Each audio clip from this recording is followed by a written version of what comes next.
Fala aí pessoal, sou Jorge Nicola, bem-vindos a mais um vídeo do canal. Sempre bom ter vocês por aqui, sem perder tempo, pedir para deixar like, se inscrever no canal e ativar as notificações. Hora de falar sobre o Clube Atlético Mineiro e o projeto do Galo para zerar suas pendências, com o elenco e com empresários num prazo de no máximo 3 meses. O Atlético hoje tem atrasos de direitos de imagem, luvas, prêmio pela assinatura do contrato, além de comissões com empresários em negociações de 2025 e 2024. Mas o Atlético alega que tem a receber 192 milhões de reais com vendas de jogadores, e é baseado na entrada desse dinheiro que o Atlético promete a quitação de todas as pendências. Importante lembrar que desses 192 milhões, a grande parte é parcelada e vai vencer nos próximos anos. Somente 24 milhões de reais estão atrasados. Difícil imaginar que essa matemática surta efeito e garanta ao Atlético a quitação integral de todos os problemas ligados a jogadores e empresários. Até porque o Galo também tem pendências com clubes brasileiros. O Natanael do Curitiba, o Coelho do Atlético Paranaense, o Júnior Santos do Botafogo, o Fausto Vera do Corinthians e o Daverson do Cuiabá. Todos esses negócios foram feitos pelo Galo, mas não foram quitados e há processos contra o Atlético na Câmara Nacional de Resolução e Disputas. O Efigênio, boa noite, Nicola. Estão especulando o Vitinho no Galo. Ex-Inter e Flamengo, sabe alguma coisa a respeito? Emer, confesso que não tinha ouvido nada. O Vitinho estava no Al Ettifaq, lá da Arábia Saudita. Deixa eu ver se tem alguma publicação, algo tratando sobre o tema, e a gente já manda lá pro pessoal. Quer ver, ó? Galo faz consulta por Vitinho, jogador que estava no Al Ettifaq e agora se encontra sem clube. O atacante de 31 anos de idade tem passagens por Flamengo, Botafogo e Inter. Vou mandar a mensagem, mas já quero antecipar, afirmando que eu não acho uma boa contratação, tá? O Vitinho, mesmo na Arábia Saudita, teve muita dificuldade em se fixar, em virar um titular absoluto e tal. Mas vamos tentar, vamos tentar descobrir essa parada aqui ao vivo, tá?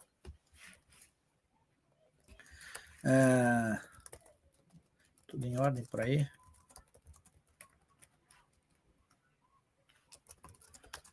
Vamos ver se é verdade. Boa noite, Nicola. Notícias de reforços no Galo. Existe a possibilidade de os meninos venderem a SAF do Galo depois dessa administração horrível? Leonardo, o que estava sendo discutido lá no Atlético era a busca por debentures. Deixa eu até buscar aqui numa troca de WhatsApp uma pessoa com quem eu estava conversando. Ela estava tentando me explicar como é que funciona essa troca, essa venda de debentures e tal.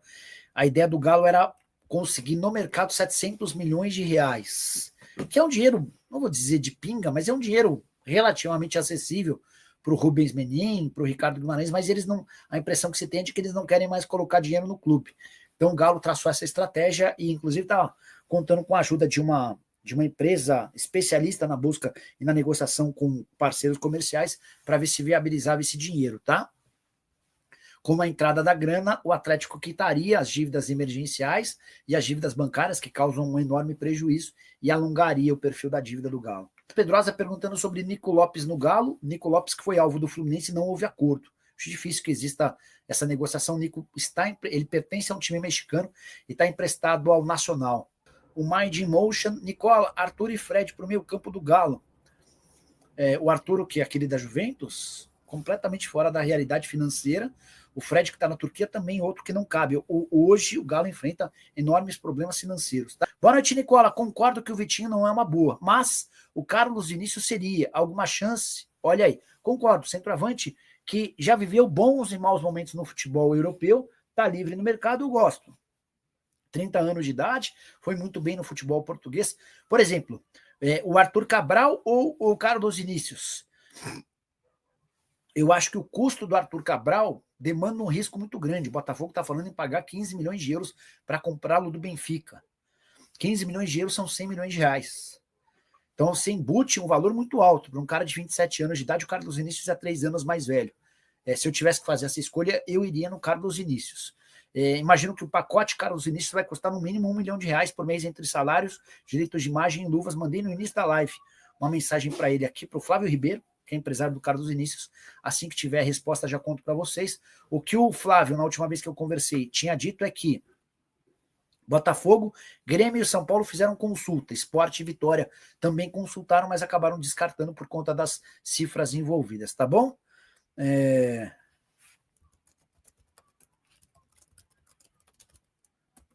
Espera aí. Jogadores estão livres no mercado. O Daniel, tem muito jogador livre. Eu cheguei a fazer um vídeo outro dia.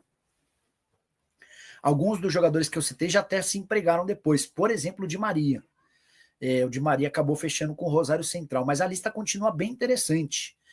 Citamos durante o programa, né? Aboubakar, de Seco, Carlos Vinícius, Vitinho, Rafael Tolói.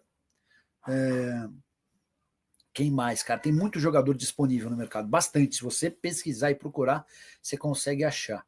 Qual o volante que o Galo tá trazendo? Você sabe quem é? O Giovani tá rolando um embate grande no Atlético por conta dessa posição. E aí, só para explicar, os nomes que o Cuca pediu não foram aprovados pelo Siga. E os nomes que o Siga ou o Paulo Brax indicou também não foram aprovados pelo Cuca. O Brax queria a contratação do Arão. O Cuca disse não. O Siga, em algum momento, discutiu o Thiago Mendes. O Cuca descartou. O Cuca queria o Pituca e o Matheus Fernandes. Aí foi a vez do pessoal do Siga recusar.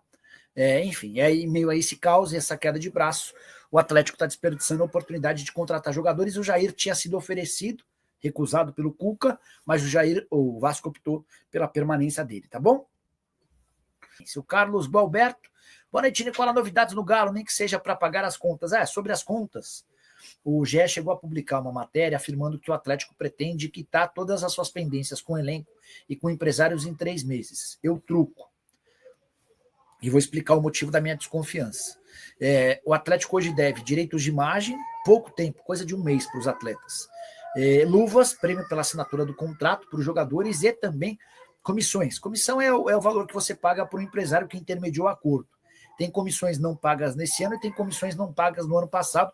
O Atlético, assim como vários clubes do Brasil, ignoram pagamento de comissão. O Botafogo é um exemplo, né? O clube que virou SAF, investe pesado, mas não está pagando empresário nenhum. Pois bem, o GE trouxe a informação de que o Galo tem a receber por vendas de atletas um valor de 192 milhões de reais, que esse dinheiro seria utilizado para a quitação dessas pendências em até 3 meses. Só que esses 192 milhões de reais serão pagos em muitas parcelas, em anos. Quando você vende qualquer jogador, por exemplo, o Savinho, você vende ele em 4, 5 anos, é assim que costuma funcionar. Então não é que o Atlético vai ter para receber nos próximos dias 192 milhões de reais. Pelo contrário, e com uma série de problemas e um custo muito alto no futebol, eu não acredito que o Atlético seja capaz de zerar essas pendências, especialmente com os empresários. Os jogadores até acho que podem receber uma prioridade. Nicola, mas o Atlético tem 24 milhões de reais a receber de clubes e esse valor já em atraso. Verdade. Só que o Atlético deve muito mais, porque ele tem pendência com o Coritiba pelo Natanael, ele tem pendência com o Atlético Paranaense pelo Coelho, ele tem pendência com o Botafogo pelo Júnior Santos, tem pendência com o Corinthians pelo Fausto Vera e tem pendência com o Cuiabá pelo Daverson. O que mais me chama a atenção é que assim, o Atlético fez o que eu imaginava correto, vendeu a SAF para atleticanos fanáticos e de enorme capacidade financeira. O Rafael Rubens Menin são donos de um banco, de uma construtora, são caras de uma capacidade financeira indiscutível.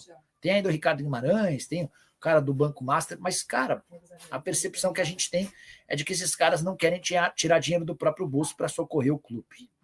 É isso aí, então, massa atleticana, ficamos por aqui com o vídeo de hoje, com as informações do Galo para você. Eu espero que tenha gostado do vídeo. Se gostou, chega deixando aquele like, se inscrevendo no canal e ativando o sininho de notificações para não perder nenhum conteúdo aqui do canal Corte do Galo. Se for possível também, deixa aquele hype aí no vídeo, que assim o YouTube vai entendendo que o nosso vídeo é legal, é maneiro e vai divulgando para mais torcedores atleticanos, todos eles apaixonados pelo Galão da Massa. Um forte abraço a todos, até o próximo vídeo e estamos com mais notícias do Galão da Massa para você. Forte abraço.